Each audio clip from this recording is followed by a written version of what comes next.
La conférence de Berlin de 1884. Est-ce que, en ce 21e siècle, l'Afrique va accepter encore de subir encore d'autres conférences de Berlin?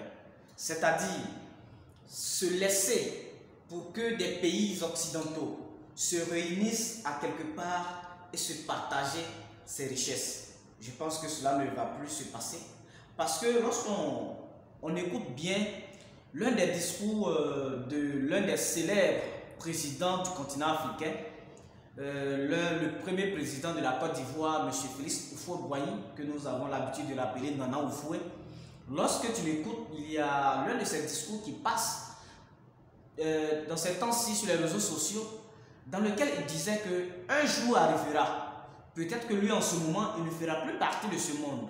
Et aujourd'hui, c'est chose qui est en train d'être faite, qu'il ne fera peut-être plus partie de ce monde, mais un jour arrivera, peut-être 40 ans après, 50 ans après, il le disait, je croyais, on était en 1980, qu'il avait prononcé ce discours-là, qu'un jour viendra où les Occidentaux seront obligés de collaborer avec, avec l'Afrique, avec les Africains.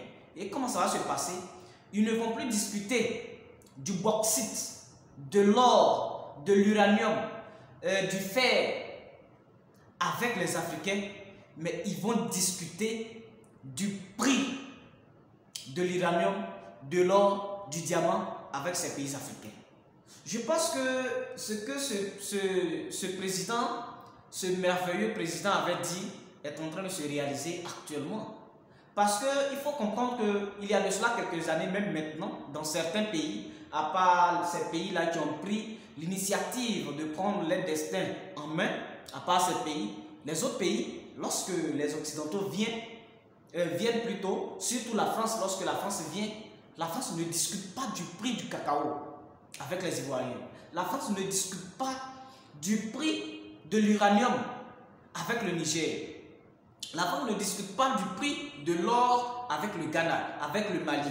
Quand la France arrive en Afrique, c'est pour exploiter toute la surface, tout le sous-sol